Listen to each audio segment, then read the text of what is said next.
Allahu akbar, Allahu akbar, Allahu akbar. La ilaha illallah, Allahu akbar, Allahu akbar walillahil hamd. Allahu akbar kabira walhamdulillahi katsira wa subhanallahi bukratan wa asila. La ilaha illallah wahdah sadaqa wa'dah wa nasara 'abdah wa 'azza junda wa hazamal ahzaba wahdah. La ilaha illallah, wallahu akbar, Allahu akbar walillahil hamd. Segala puja dan puji milik Allah, Tuhan yang Maha Pengasih dan Maha Penyayang, Zat yang memiliki sifat Rahman dan Rahim. Alhamdulillah, di suasana kita bersama-sama memperingati Hari Raya Idul Adha atau Hari Raya Kurban umat Islam di seluruh penjuru dunia, mengagungkan dengan membaca takbir, tasbih, tahmid, dan juga dimulainya kegiatan-kegiatan untuk berbagi kenikmatan kepada mereka-mereka yang membutuhkan. Betapa mulianya ajaran Islam yang mengajarkan kepada kita untuk mereka-mereka yang diberi oleh Allah kelebihan harta untuk berbagi kenikmatan kepada mereka-mereka yang betul-betul membutuhkan. Subhanallah, betapa mulianya orang-orang yang dalam hidupnya mau berbagi kenikmatan yang diberikan kepadanya, dan dia pun menyadari bahwa semua yang diberikan oleh Allah adalah amanat yang nantinya akan dimintai pertanggungjawaban oleh Allah, dari mana dia memperoleh dan juga bagaimana membelanjakannya. Dalam syariat Nabi Muhammad SAW, Allah pun memerintahkan kepada kita semuanya sebagai umatnya untuk melaksanakan korban. Sebagaimana firman Allah dalam Al-Quran, A'udzubillahi minasyaitonirrajim, Bismillahirrahmanirrahim, Fasalli lirabbika wanhar, yang artinya kurang lebih maka sholat Idul Adha lah kamu, kemudian berkorbanlah. Dan juga pelaksanaan korban merupakan suatu amalan yang sangat mulia.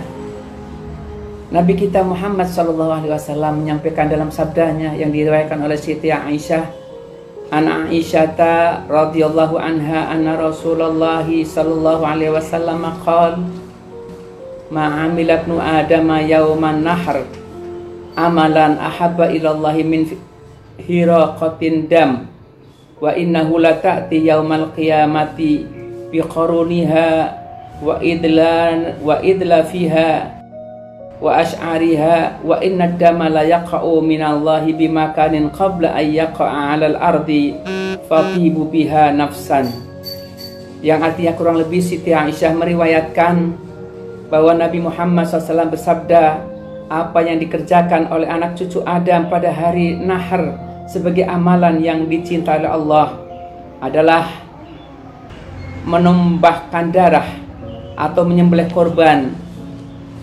Pada hari kiamat kelak, niscaya hewan korban itu akan datang dengan tangannya, dengan kuku-kukunya, dengan rambutnya, dan setiap darah yang menetes sebelum jatuh ke bumi sungguh akan jatuh dahulu di hadapan Allah.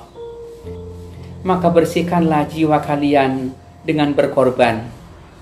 Pemirsa yang dimuliakan Allah Subhanahu wa Ta'ala, tentang syariat korban, beberapa hal yang harus kita perhatikan. Yang pertama, bagaimana semua amal ibadah yang kita lakukan harus mengikuti apa yang dituntunkan oleh Rasulullah SAW, dan harus dibarengi dengan adab, harus dibarengi dengan akhlak, dan harus karena Allah Subhanahu wa Ta'ala.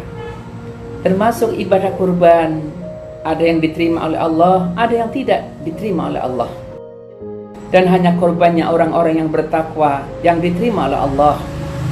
Sebagaimana firman Allah dalam Al-Quran, A'udzubillahi minasyaitonirrajim, Bismillahirrahmanirrahim, Innama yataqabbalullahu minal muttaqin, yang artinya sesungguhnya Allah hanya menerima korbannya orang-orang yang bertakwa. Juga hewan korban harus dibeli dengan uang yang halal. Sebagaimana sabda Rasulullah SAW yang artinya Allah Azza wa Jalla tidak menerima sedekah dari harta haram dan tidak menerima sholat tanpa bersuci. Dan yang kedua tentang pendistribusiannya, Allah pun berfirman di surat Al-Hajj ayat 22. Bismillahirrahmanirrahim. Liyashhadu manafi'a lahum wa yadhkuru ismallahi fi ayyamin ma'lumat ala ma razaqakum min bahimatil an'ami fakulu minha wat'imul ba'isal faqir. Yang artinya kurang lebih tujuan ibadah haji dan korban itu adalah agar mereka menyaksikan berbagai manfaat bagi mereka dan supaya mereka menyebut nama Allah pada hari-hari yang telah ditentukan atas rezeki yang telah Allah berikan kepada mereka, yaitu binatang ternak.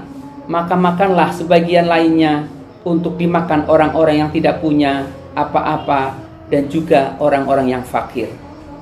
Dan yang ketiga, dalam berkorban kita harus total, optimal dan sempurna, tidak boleh setengah-setengah, sehingga kita akan mendapatkan pahala yang sempurna. Sebagaimana sabda Rasulullah sallallahu alaihi wasallam, an Abi Hurairah radhiyallahu anhu qala Rasulullah sallallahu alaihi wasallam, yang artinya kurang lebih diriwayatkan oleh sahabat Abu Hurairah bahwa Rasulullah bersabda, barang siapa yang menjual kulit hewan korbannya, maka sesungguhnya dia tidak akan mendapatkan korban. Oleh karena itu marilah kita mencoba dalam melakukan amalan-amalan yang mulia, terutama kita menyemarakan hari raya Idul Adha ini dengan amalan-amalan yang tidak menyimpang daripada yang telah diperintahkan oleh Allah dan dituntunkan oleh Rasulullah Shallallahu Alaihi Wasallam. Dan mudah-mudahan sisa hidup ini bisa kita isi amalan-amalan yang mendapatkan ridho dan kasih sayang Allah. Marilah kita mencoba agar hidup ini kita bisa berusaha untuk melakukan amalan-amalan yang diridhoi oleh Allah Subhanahu wa Ta'ala. Kalau masalah salah dan dosa kita, insya Allah dengan usaha ikhtiar kita, yang pertama pengakuan. Pengakuan, ya Allah, aku banyak dosa ya Allah, aku banyak salah ya Allah. Nabi kita Muhammad SAW telah menyampaikan dalam sabdanya, siapa orang yang punya dosa walaupun dosanya banyak sekali, bahasa beliau bahkan langit sudah tertutup dengan dosanya, kalau dia mau bertaubat dengan taubatan nasuha, Rasul mengatakan, aku jamin dengan izin Allah dosanya semuanya akan diampuni oleh Allah Subhanahu wa Ta'ala. Tapi taubatan nasuha butuh bukti. 3 hal yang harus kita lakukan. Yang pertama adalah an-nadam, penyesalan, bukan putus asa. Dan yang kedua, iqla', jauhi dosa yang pernah kita kerjakan. Yang ketiga, jangan diulangi lagi. Dosa-dosa yang berkaitan antara kita dengan Allah, hablum minallah, akan diampuni semuanya. Namun kalau dosa di dalamnya ada hakul adam, ada hablum minan nas, ada hak sesama manusia, ditambahi 1. Orang yang pernah mengambil hak orang lain dikembalikan. Dari tanah tetangga, sejengkal, 2 jengkal, kita kembalikan. Termasuk peninggalan orang tua, warisan orang tua yang belum dibagi, kita bagi. Bagi mereka yang pernah memfitnah orang, didatangi orangnya dan minta maaf. Bagi mereka yang pernah punya utang, selesaikan. Bib, saya sudah tidak mampu. Bib, datangi orang yang berhutang atau keluarganya, sampaikan saya sudah tidak mampu. Jangan sampai justru kita hidup ini menumpuk dosa dan dosa-dosa. Diingatkan, justru malahan tidak terima. Kalau ada mereka-mereka yang diingatkan agar kembali ke jalan Allah, tapi mereka tidak mau, yang ditakutkan, Allah telah menutup hati kita, Allah telah menutup mata kita, Allah telah menutup telinga kita. Kalau sudah demikian, na'udzubillah min dzalik, harapannya susah.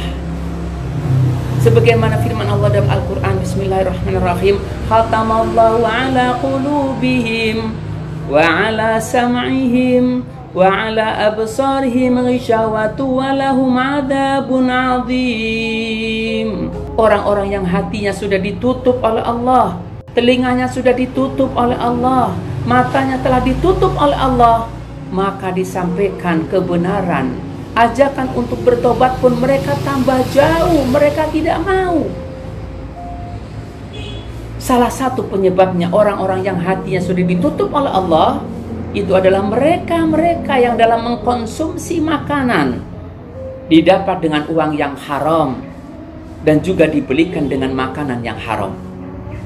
Nabi kita Muhammad SAW telah mengingatkan, kullu lahmin nabata min haramin fannaru aula bih. Daging yang tumbuh dari makanan haram akan menjadikan seseorang melakukan amalan-amalan yang nantinya akan menjerumuskan dia ke dalam neraka. Oleh karena itu marilah kita upaya di suasana hari-hari yang penuh dengan keberkahan, di suasana hari yang mudah-mudahan kita termasuk orang-orang yang mendapatkan ampunan dan rahmat serta kasih sayang Allah ini. Mari sifat egois kita hilangkan, dan mari kita kembali pada ajakan yang diajarkan oleh Rasulullah SAW. Hidup ini sudah, tidak usah nengok kanan, kiri, depan, belakang. Lihat diri kita masing-masing. Karena Nabi kita Muhammad SAW telah mengingatkan kepada kita. Dalam sabdanya, qala Rasulullah SAW, tuba liman syaghala aiba wa uyubin nas. Berbahagialah, mulialah orang yang selalu sibuk mengorek-ngorek diri sendiri sehingga tidak sempat mengorek-ngorek orang lain. Memang orang lebih banyak suka menuding kesalahan dan dosa orang, tapi lupa mengoreksi dirinya masing-masing. Hidup di dunia kita hanya menunggu dengan harapan mudah-mudahan kita diberi oleh Allah panjang umur, sehat, afiat untuk ibadah kepada Allah Subhanahu wa Ta'ala, sehingga bisa berkumpul dengan anak, cucu, bahkan cicit. Amin. Namun semua itu ingat, pada saatnya kalau kita sudah dipindahkan oleh Allah dari atas bumi, masuk ke dalam bumi, semuanya kita tinggal.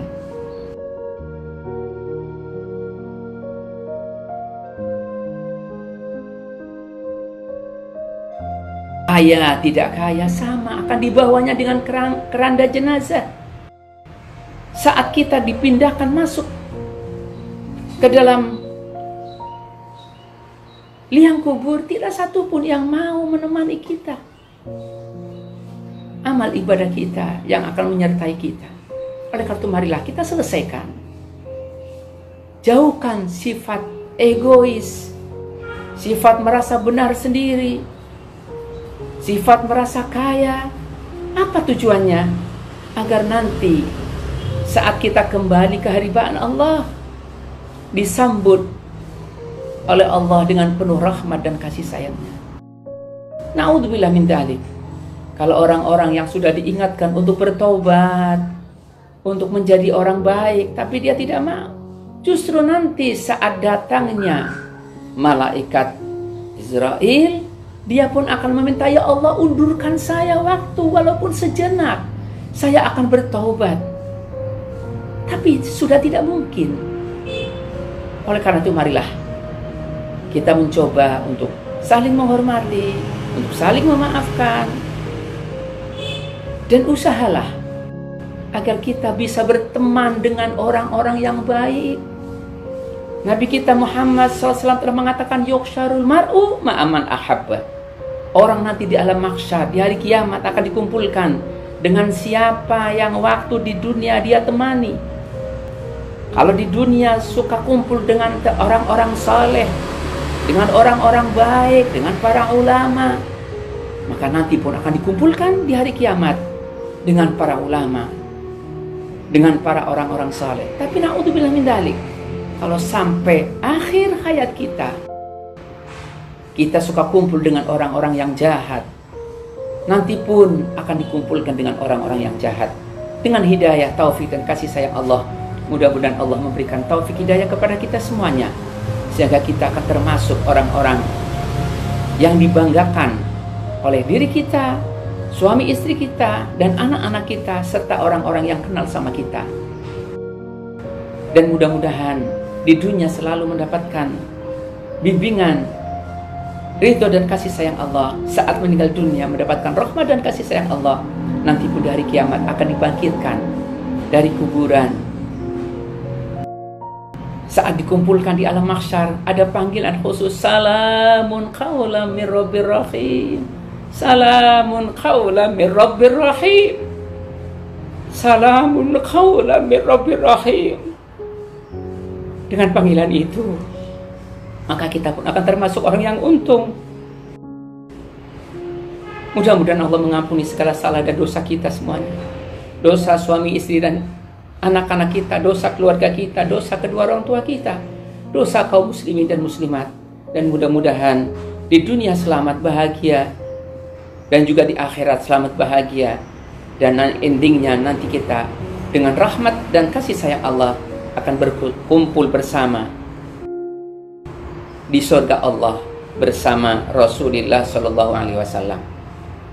Dan saya sendiri juga mohon dibukakan pintu maaf kepada semuanya atas segala kesalahan dan dosa kami.